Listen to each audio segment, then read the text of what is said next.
The story begins with the protagonist, Crow, the leader of the Nightmare Guild.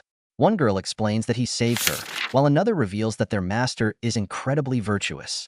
Yuma adds that she also loves him, and yet another member mentions that he saved her life as well. A man then declares that Crow is truly deserving of his loyalty, asserting that no one else is as noble as their master. Another girl affirms that Yashinai Crow is the greatest guild leader in the world, and everyone agrees with her.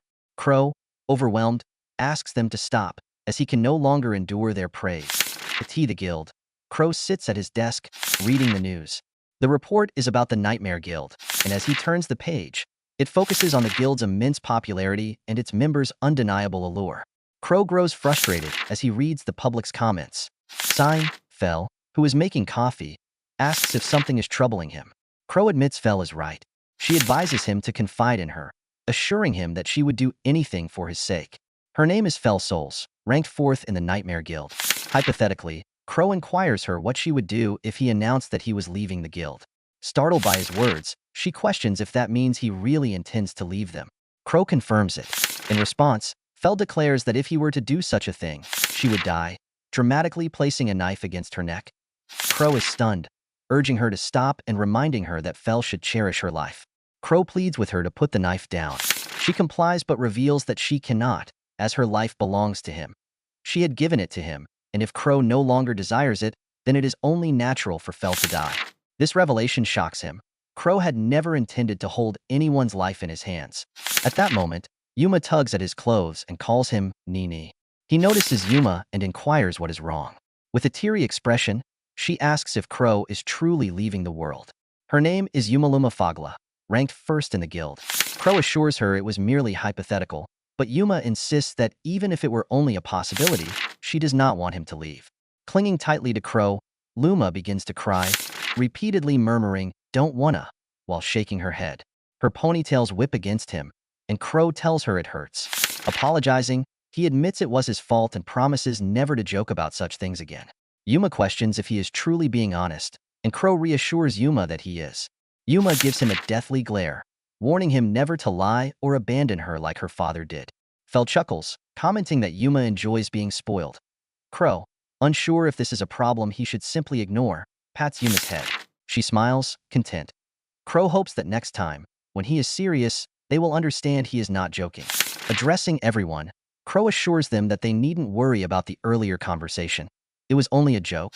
Turning to Lulu, he confirms that all 10 members are present, and they should begin the meeting. Lulu agrees. Her name is Lilicilla Knights, ranked 2nd in the guild.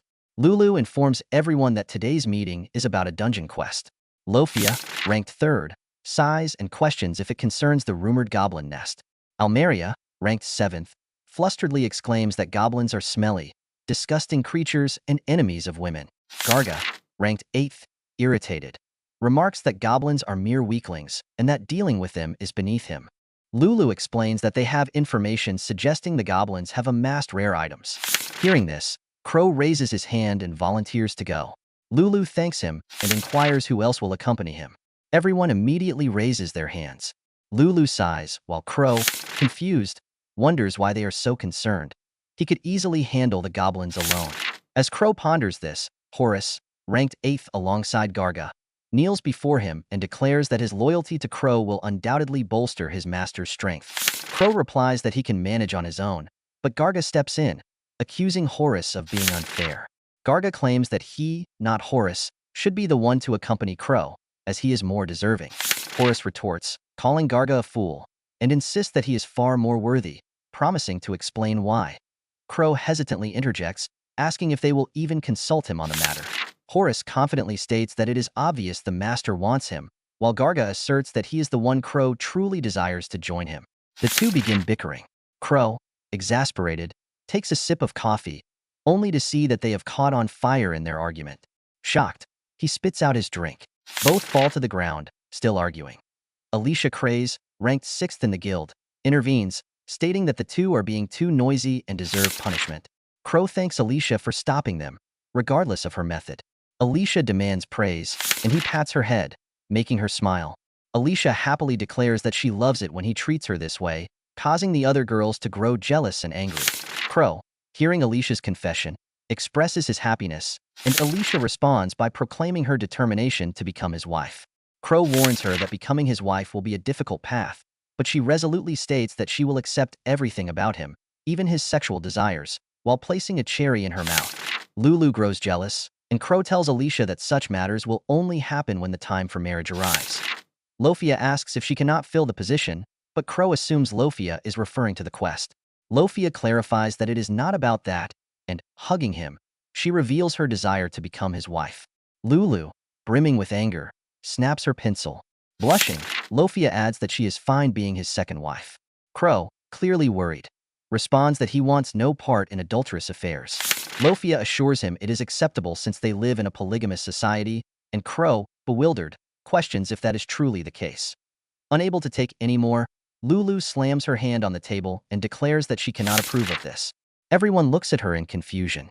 Lulu continues, stating that she cannot believe Crow would turn into a sex-crazed man, and she expresses her disgust. Crow immediately reassures her that he would never become such a person. The group then decides they will conduct a thorough selection of members to join the quest, while Crow should wait in his room.